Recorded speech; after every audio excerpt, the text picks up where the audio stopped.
U.S. President Joe Biden on Friday pledged to make it very, very difficult for Russia's Vladimir Putin to take military action in Ukraine and said new initiatives coming from his administration are intended to deter Russian aggression.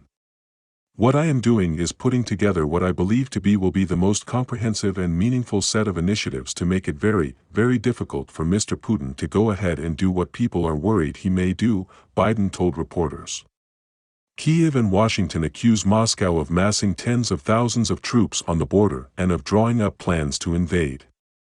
The Kremlin said earlier that President Putin will seek binding guarantees precluding NATO's expansion to Ukraine during a planned call with his U.S. counterpart.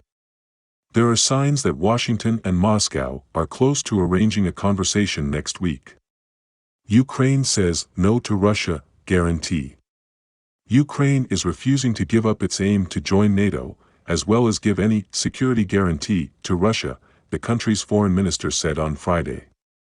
Dmytro Kuleba also told AFP he wanted other Western nations to do the same.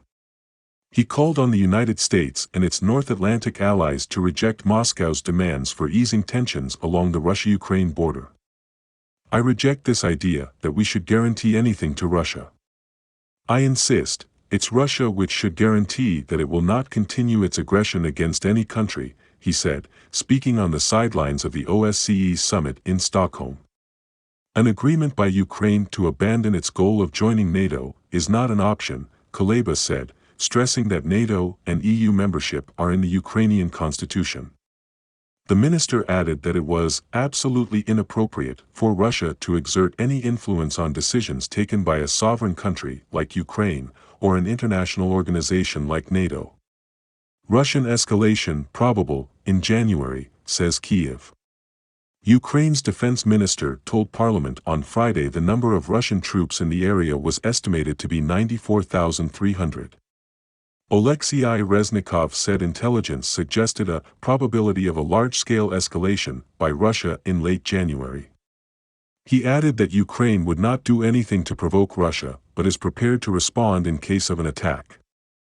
Moscow has warned that any presence of NATO troops and weapons on Ukrainian soil represents a red line. The Kremlin says it is concerned that Kyiv might use force to reclaim control of the country's rebel east. This week has seen a war of words between all three capitals over the rising tensions.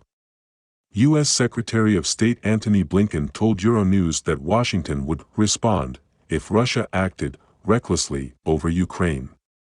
The West has threatened the Kremlin with the toughest sanctions yet if it launches an invasion of Ukraine.